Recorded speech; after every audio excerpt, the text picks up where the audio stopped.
Today we're going to discuss how to get more out of email. And there's three main goals that I have.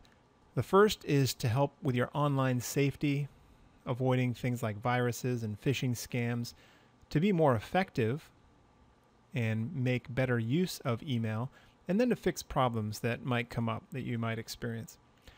So let's just give a little bit of a background on how email works. The first part is the client. That's the part you use to read email. And you can see a breakdown here of the main categories of email clients. Out of the two main categories, you have desktop and web. They are both good for different things. Web is nice because you can use it wherever if you're at a friend's house or something. Desktop is sometimes nicer for larger emails or doing a whole lot of images and attachments and whatnot. Let's just discuss how email appears to work and then how it really works. So it seems like you just write an email, you send it, and then the email arrives at your friend's location or in their email client. What actually happens is the email is sent and it goes up to your mail server, and then it waits in the queue for a little bit, and once it gets out of that queue, it gets sent, and in here actually it could even be more than just one mail server. It doesn't go directly necessarily, but it could, to your friends or the recipient's mail server if you're writing to your enemies. And once the mail arrives at the mail server, there's still one more step, and that's for the email client to pull down the email from the server. So just so you understand how it works, it's a little more explicit when you're using a desktop client, but even a web client uses the same approach. It's just a little bit behind the scenes because you're just logging into the website and it seems like it already has these emails there. It's already been downloaded. And this is modeled after how regular postal mail works. You have an address on a letter or a postcard, you put it in the mail and send it. The post office takes care of the delivery. That's kind of like the mail server, and then it arrives at the destination in the mailbox, but then the user has to go out to the mailbox to actually get it, and that's exactly how email works. The client has to retrieve it from the mailbox, in this case the server. So an email address is simply another address that you might have. So here's an address of our dear friend Bob Cratchit, and the email address is similar. You have the username and then the @ symbol and what comes after. So that's really all there is to an email. Now, sending an email, this is probably pretty obvious to you. You simply put in who you're sending it to, put in a subject and a message. I'm going to flip this on its head for a second. I actually recommend doing it the opposite, doing it in exactly reverse order. So I suggest writing the message first, then putting in a subject, because once you know what the message contains, you can write a much better subject. And only then do you enter in the email address, because it's very easy to accidentally send an email before you're done with it, just by hitting enter sometimes if you happen to have the focus on the send button, or if you do any number of other mistakes that you don't want to send it. If there's no to address, then your client's going to complain it doesn't know where to send it. So it's a nice little stopgap to make sure you don't send an email accidentally before it's done, and you get better subjects. So there's a few more fields that we're going to discuss briefly. The CC is a recipient that you're including in the email, but they can see that they're being included. The BCC is simply a blind recipient. So the people in the to and the CC fields, they don't know about the person in the BCC. It's kind of a hidden addition. And you need to be careful with that, because although the person who BCCs it, once they get it, they can still reply to everyone else, and then all of a sudden people know, aha, they got the email. So be careful of that. There's also the date, reply to, and then there's often a signature, which isn't necessarily a field, but in a lot of mail clients you can set a signature, which is just some text that goes at the bottom of an email. Now, replying can be confusing to some people. There's kind of three main ways of replying. Reply is just going right back to the sender. So that's the typical back and forth that you might have of a regular letter. Reply all is everyone that's visible to you. So everyone in the to and the CC fields. That's who's going to get your response. And then lastly is forwarding, which includes the entire email with the email addresses to someone else. And you've probably gotten forwards in your email. Now let's go over privacy a little bit. Email is about as private as a postcard. So the contents can be seen along the way on the various mail servers, and an administrator, a system administrator on the mail server, can simply open up the mail queue and read your email. So be careful of sending things that are very sensitive, because unless they're using SSL, which certain mail servers are starting to use that, but it's certainly not pervasive across all mail servers, they may have access to your email, and you don't want to be sending information that would be problematic if they read it. Now, there's various kinds of problems that might happen. One of them is a bounce, and that's simply when there's no one at that email address. So the mail server says, I don't know where to deliver it, return to sender, just like you'd get in the post office if you're trying to go to Santa Claus. Another one is the email attachment is too big. That's kind of like the same with regular email. If you didn't use enough postage, they send it back because you sent too much mail. The limitations depend on the mail client and the mail servers, so that differs depending on the service you're using. Another issue is delayed delivery. So that means the mail server tried to deliver it. It's kind of like the UPS delivery guy who tries to deliver a package, but you're not there. He says, I'm going to come back. The mail server does the exact same thing, saying, I'm going to come back and try to deliver this at a later point. And if it eventually fails, it'll let you know that it couldn't deliver it. Now, some terminology. Let's just go through this. Spam is unsolicited bulk email, which means email you don't want. You've probably all gotten spam and you know how that works. Flaming is an angry or antagonistic response. It's often used more in forums, which are discussions online, but you can also get email flames where someone kind of flames you or gets angry at you. Phishing is where they're trying to trick you into thinking it's a legitimate request. Sometimes they'll say your account has been compromised, you need to change your password. And so they ask you to log in, but you're not actually going to the site. The link they gave you in the email is some other random site they set up that's made to look like your bank, and then you log in and they all of a sudden have your credentials. Spoofing is another one where they're using fake email headers. They're making it look like it's sent from a different source than it actually is, and that's often used in combination with phishing to make it seem more legitimate. And the last is bombing, which is just sending a whole bunch of email to someone. And in fact, spamming is kind of a mild form of bombing, but email bombing is, sending thousands of emails at a time. So hopefully you don't have to deal with many of these. A few scams to be aware of, just for your own safety, are the Nigerian prince scam, where he says, I have a bunch of money I need to move and I'll pay you to help me. That's obviously not the case. Another one is you won a lottery. It's kind of hard to win a lottery if you didn't enter it. So the scam there is they say you just have to pay the armored car fees and we'll get you all these millions of dollars. That's kind of silly because you're not going to get cold hard cash. Another one is lost in London.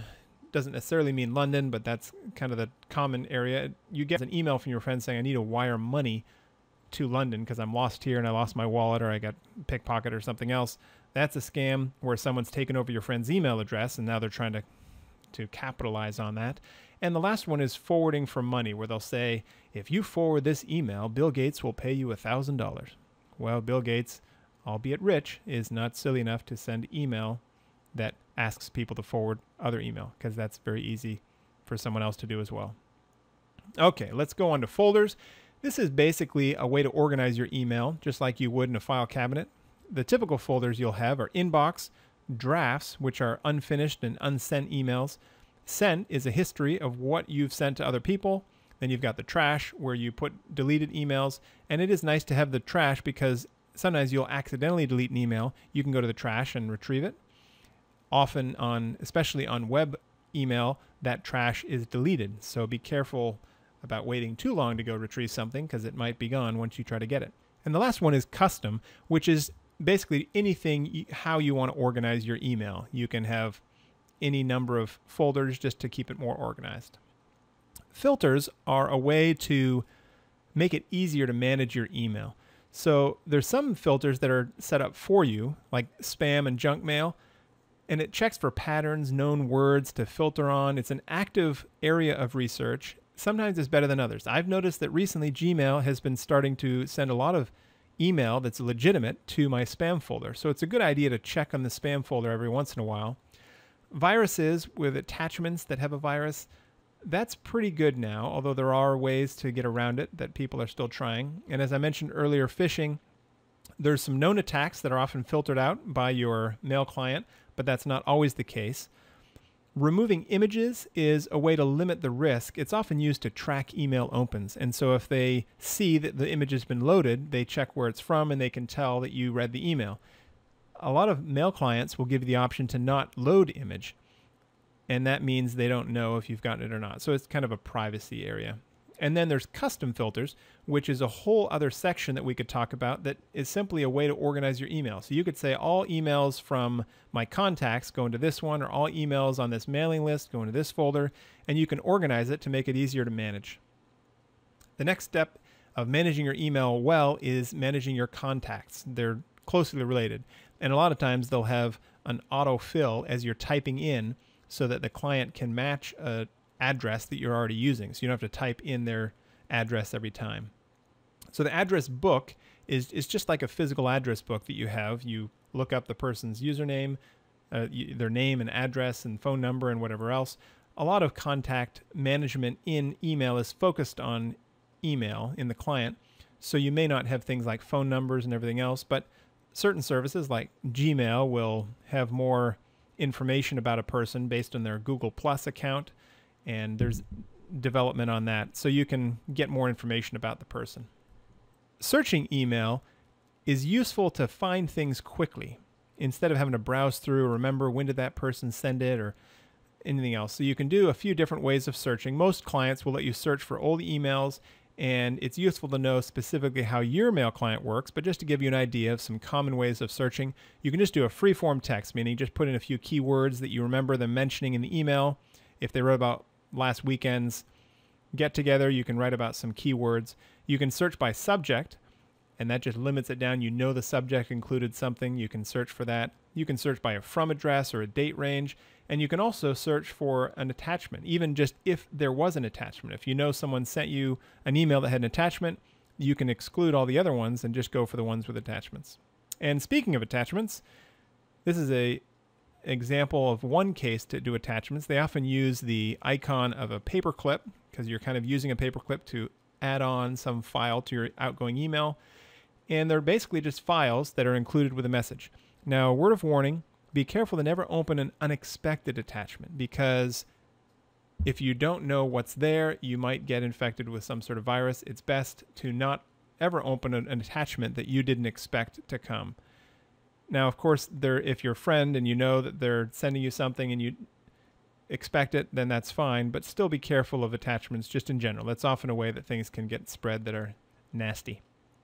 The etiquette for email is make sure people that you're forwarding email to actually want to receive those emails. A lot of times people have already seen what you're forwarding and they don't really want to hear more about it. So just be aware of that. Using all caps anywhere online is equivalent to shouting, and so avoid using all caps except for strong emphasis in your emails. Reply all, just be aware that it can reveal that you were in the BCC like I mentioned earlier, so be careful about that. And then lastly, make sure you use a good subject. Make it explain something. Instead of saying something like, here's some stuff, that's not very helpful. You could say, here's a status update on this widget, so it gives you more of an idea. The person receiving it knows what the email is about. Email lists can be a great way to get a lot of information and to share things. There's two basic options for a list. You can subscribe to it, and then you're added to the list. There's two different kinds of opt-ins. There's an opt-in that means you requested to be added to the list, and then a double opt-in simply means you request to be added to the list, and then you confirm that request to be added to the list. So there's those two. And then unsubscribing, now that CAN-SPAM, the act that has tried to reduce spam, it's had some limited effectiveness. It's a start. The idea is that you need to have an unsubscribe link at the bottom of every email. So if you have a list, you need to make sure that you provide a way for your users to unsubscribe. So make sure that you can unsubscribe easily for any emails you don't want if you're sending out email lists. If you're on an email list, just look down to the bottom, usually in the footer, look for unsubscribe or remove me from this list or something, and there should be a link. It's important to know that sometimes spammers will use this to their advantage and use the link as a way to show that there's a live person on the other end, and you get even more spam. Canned spam has reduced that somewhat, but it's still something to be aware of. And also note that autoresponders, when you go to subscribe to a list, an autoresponder is something that automatically will send a reply back to you. And sometimes customer service departments will welcome you to the list. And it sounds like there's a real person there, and you think, wow, this is great. Just be aware that they may just be using an autoresponder. There's not someone sitting at their desk at 3 in the morning and sending you emails. So a few exercises you might want to do to familiarize yourself with email is to add an attachment, use the wrong address, and see what happens when you send that. You can always experiment by sending emails to yourself, and you can see what happens. Try using a BCC. Try sending yourself an email, putting an email address in the BCC just to look at it. If you're really anxious to see more how it works, you can look in the email headers. That's how email clients know where to send it and all this various other information. And then take a look at some spam and see what they're doing, especially phishing. You can take a phishing test, and that can show you a little bit more about how emails work.